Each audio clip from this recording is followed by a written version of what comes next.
ସତ ଅଟେ ଏ କଥା ହେଲେ କବିତାର କିଛି ବୁଝିପାରିଲେ ଯେ ଶିକ୍ଷା ବିଦ୍ୟା ଦୁଇଟା ଯାକ ଦରକାର। ଆପଣ ମାନେ ପୁରାଣରେ ପଢିଥିବେ ଆଗରେ କଣ କହୁଥିଲା ରାମଚନ୍ଦ୍ରଠୁ ଆରମ୍ଭ କରି ଶ୍ରୀକୃଷ୍ଣ ପର୍ଯ୍ୟନ୍ତ ସେମାନେ କୋଉଠି ପଢିବାକୁ ଯାଉଥିଲେ ସେଇଠି ଗୋଟେ ସଂସ୍କାର ଦିଆ ହଉଥିଲା ଗୁରୁ ମାନଙ୍କୁ। ସେମାନେ ସେଇଟା ବାପା ମା ହସ୍ତକ୍ଷେପ ନଥିଲା, ସେମାନେ ପୁରା ଛାଡି ଦଉଥିଲା ପିଲାମାନଙ୍କୁ ନାଇଁକି ମାନେ ଗୁରୁଙ୍କ ଉପରେ ପୁରା ବିଶ୍ୱାସ ରଖୁଥିଲେ ଏବଂ ସେ ଯେମିତି ଶିଖଉଥିଲେ ପିଲା ସେଟା ଶିଖୁଥିଲେ।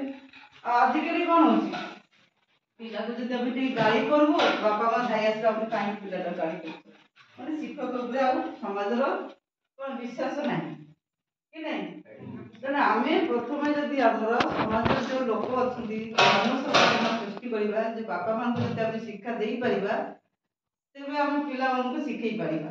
ଏବେ ଆମେ ସ୍କୁଲ ମୁଁ ଗୋଟେ ସ୍କୁଲର ଟିଚର ଅଛି ହେଲେ ଆମେ ସ୍କୁଲରେ କଣ କରୁଛୁ ଦିନକୁ ପିଲା ଡାକିବାକୁ ଯିବାକୁ ପଡୁଛି। ଆମେ ଯେତେବେଳେ ପଢୁଥିଲୁ ଆମକୁ ଜବରଦସ୍ତି ପଢୁଥିଲୁ ଆମେ ନିଜ ଇଚ୍ଛାରେ ଯାଉଥିଲୁ କିନ୍ତୁ ଆଜିକାଲି ପିଲାକୁ ଜବରଦସ୍ତି ଆଣିବାକୁ ପଡୁଛି କାହିଁକିନା ଲୋକମାନଙ୍କର ଧାରଣା କଣ ପାଠ ପଢିଲେ କଣ ହବ କିଛି ମିଳିବ ନାହିଁ ସବୁ ବହୁତ କିଛି କିନ୍ତୁ ଖାଲି ମିଳିବା ପାଇଁ ଆମେ ପାଠ ପଢିବା। ଆମେ ଯଦି ଜ୍ଞାନ ଅର୍ଜନ କରିବା ଆମେ ସମାଜରେ ଯୋଉ ହଉଛି ସରକାର ଆମର ବିଭିନ୍ନ ଯୋଜନା କରୁଛନ୍ତି ଆମେ ଜାଣିପାରୁନେ ନାଇଁ କି ଯଦି ସେତିକି ପାଠ ପଢିଥାନ୍ତେ ସବୁ ଯୋଜନା ଗୁଡିକ ଜାଣିପାରିଥାନ୍ତେ। ଏବେ ମଧ୍ୟ ଗାଁ ଗହଳିରେ କଣ ଯେ ବଟୁ ମାରୁଛନ୍ତି ନା ଟିକେ ଲେଖିବାକୁ ଶିଖୁନାହାନ୍ତି। ତେଣୁ ଆମେ ଯଦି ସମାଜରେ ଯଦି ସେ ନାରୀ ହଉ ପୁରୁଷ ହଉ ସମସ୍ତଙ୍କୁ ଯଦି ଆମେ ଜ୍ଞାନ ଦାନ କରିବା ସବୁଠୁ ବଡ ଧନ ହଉଛି ଆମର ଜ୍ଞାନ ବା ବିଦ୍ୟା ଯୋଉଟା କି ଯେତେ ଦେଲେ ସେଟା ବଢିବ କମିବ କି ଧନଟା ଆସ୍ତେ ଆସ୍ତେ ସରିଯିବ ଯଦି ରଖିଥିବେ ତାକୁ ଯଦି କାମ ଦାମ ନ କରିବେ ଦିନକୁ ଦିନ ସରିଯିବ କିନ୍ତୁ ଜ୍ଞାନ ଗୋଟେ ଏମିତି ଜିନିଷ ଯେତେ ଦାନ କରୁଥିବେ ସେତେ ସେଟା ବଢୁଥିବ। ଆଉ ଯେତେ ବିପଦ ଆସିଲେ ମଧ୍ୟ ଯଦି ଆମ ପାଖରେ ସମୟ ଯଦି ଜ୍ଞାନଟା ଥିବ ଆମେ କୋଉ ସମୟରେ କୋଉଟାକୁ ମାନେ ଯୋଗ କରିବା କଥା ଆମେ ଯଦି ଜାଣିବା ସେ ବିପଦର ମଧ୍ୟ ସମ୍ମୁଖୀନ ହେଇପାରିବା। ଆଜି ଦେଖନ୍ତୁ ଆମ ସମାଜରେ କଣ ହେଇଛି ହିନ୍ଦୁ ମାନେ ବିଭିନ୍ନ ଧର୍ମାନ୍ତରରେ ପରିଣତ ହେଇଯାଉଛନ୍ତି କାହିଁକି ନା ସେମାନଙ୍କ ପାଖରେ ଜ୍ଞାନ ନାହିଁ।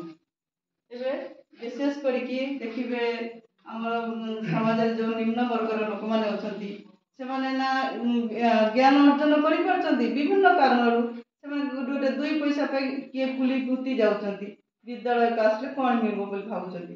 ସରକାର ବିଭିନ୍ନ ଯୋଜନା କରିଛନ୍ତି ସ୍କୁଲରେ ଆପଣ ମାନଙ୍କର ଡ୍ରେସ ପଟା ଦଉଛନ୍ତି ଖାଇବାକୁ ଦଉଛନ୍ତି ଷ୍ଟାଇପେଣ୍ଡ ଦଉଛନ୍ତି ହେଲେ ଏଇ କଥା ତାକୁ ଜାଣି ପାରୁନାହାନ୍ତି ବାପା ମା ସେମାନେ ଦିନକର ଇନକମ ଦେଖୁଛନ୍ତି।